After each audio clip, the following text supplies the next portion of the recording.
അശ്വതി വിശ്വനാഥനുണ്ട്. പതിപോലെ നമുക്കിപ്പം Aswathy, good morning. അപ്പോൾ ഇന്നത്തെ കാലാവസ്ഥ എങ്ങനെയാണ്, എന്തൊക്കെയാണ് പുറത്തു വരുന്ന മുന്നറിയിപ്പുകൾ പ്രകാരം നമ്മൾ പുലർത്തേണ്ട കാര്യങ്ങളൊക്കെ? Sethu, good morning. പ്രേക്ഷകർക്കും സ്കൈ വാച്ചിലേക്ക് സ്വാഗതം. അപ്പോൾ ഇന്നലെ ഈസ്റ്റർ ദിനമായിട്ട് സംസ്ഥാനത്ത് പലയിടങ്ങളിലും ചെറിയ ചാറ്റൽ മഴയൊക്കെ ലഭിച്ചിട്ടുണ്ട്.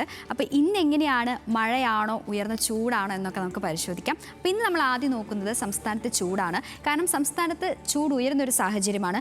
ഈ ഉയർന്ന ചൂട് റിപ്പോർട്ട് ചെയ്യപ്പെടുന്ന സാഹചര്യത്തിൽ പൊതുജനങ്ങൾക്കായി സംസ്ഥാന ദുരന്ത നിവാരണ അതോറിറ്റി ജാഗ്രതാ നിർദ്ദേശങ്ങൾ പുറപ്പെടുവിച്ചിട്ടുണ്ട്. ഈ ഉയർന്ന ചൂട് സൂര്യാഘാതം, സൂര്യാതപം, നിർജ്ജലീകരണം തുടങ്ങിയ നിരവധി ഗുരുതരമായ ആരോഗ്യ പ്രശ്നങ്ങൾക്കും കാരണമാകുന്നുണ്ട്. അതുകൊണ്ട് പൊതുജനങ്ങൾ ഈ നിർദ്ദേശങ്ങളെല്ലാം തന്നെ കൃത്യമായി പാലിക്കേണ്ടതാണ്. ശ്രദ്ധിക്കേണ്ട കാര്യങ്ങൾ നമ്മൾ ഇന്നലെ തന്നെ പ്രേക്ഷകർക്ക് പറഞ്ഞു തന്നിരുന്നു. എന്നാൽ അതിൽ പ്രധാനപ്പെട്ട ചില കാര്യങ്ങൾ ഒന്നും കൂടി ഒന്ന് ഓർമ്മിപ്പിക്കുകയാണ്. ഈ രാവിലെ 11 മണി മുതൽ ഈ വൈകുന്നേരം 3 മണി വരെയുള്ള സമയത്തുള്ള സൂര്യപ്രകാശം ഏൽക്കുന്നത് പരമാവധി ഒഴിവാക്കുക. പിന്നെ ശുദ്ധജലം കുടിക്കുക. ദാഹമില്ലെങ്കിലും പുറത്തു പോകുമ്പോഴൊക്കെ കയ്യിലൊരു കുപ്പി വെള്ളം കരുതുക.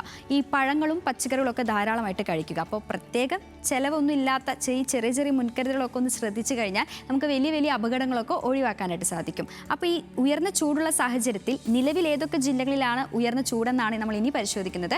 നിലവിൽ പാലക്കാട്, കോഴിക്കോട് ജില്ലകളിലാണ് ഉയർന്ന ചൂട് രേഖപ്പെടുത്തുന്നത്. 36 ഡിഗ്രി സെൽഷ്യസ് താപനിലയാണ് 2 ജില്ലകളിലും.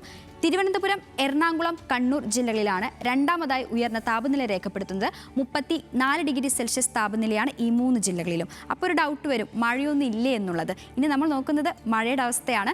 ഇന്ന് മാപ്പ് പരിശോധിക്കുമ്പോൾ സംസ്ഥാനത്ത് ഒരു ജില്ലയിലും പ്രത്യേക മുന്നറിയിപ്പുകളില്ല. എന്നാൽ ഒറ്റപ്പെട്ട ഇടങ്ങളിൽ ഇന്ന് ഇടിമിന്നലോട് കൂടിയുള്ള മഴയ്ക്കുള്ള പ്രവചനമാണ് കാലാവസ്ഥാ വകുപ്പ് മുന്നോട്ട് വയ്ക്കുന്നത്. മണിക്കൂറിൽ 30 മുതൽ 40 കിലോമീറ്റർ വരെ വേഗതയിൽ ശക്തമായ കാറ്റിനും സാധ്യതയുണ്ടെന്ന് കേന്ദ്ര കാലാവസ്ഥാ വകുപ്പിന്റെ പ്രവചനമുണ്ട്. അതേസമയം മത്സ്യത്തൊഴിലാളികൾക്ക് ഇന്ന് പ്രത്യേക ജാഗ്രതാ നിർദ്ദേശമില്ല. അതായത് കേരള, കർണാടക, ലക്ഷദ്വീപ് തീരങ്ങളിൽ ഇന്ന് മത്സ്യബന്ധനത്തിന് തടസ്സമില്ലെന്ന് കേന്ദ്ര കാലാവസ്ഥാ വകുപ്പിന്റെ മുന്നറിയിപ്പുണ്ട്. അപ്പോൾ ഇതൊക്കെയാണ് നിലവിൽ ഇപ്പോഴത്തെ ചൂടിൻ്റെ മഴയുടെയൊക്കെ അവസ്ഥ.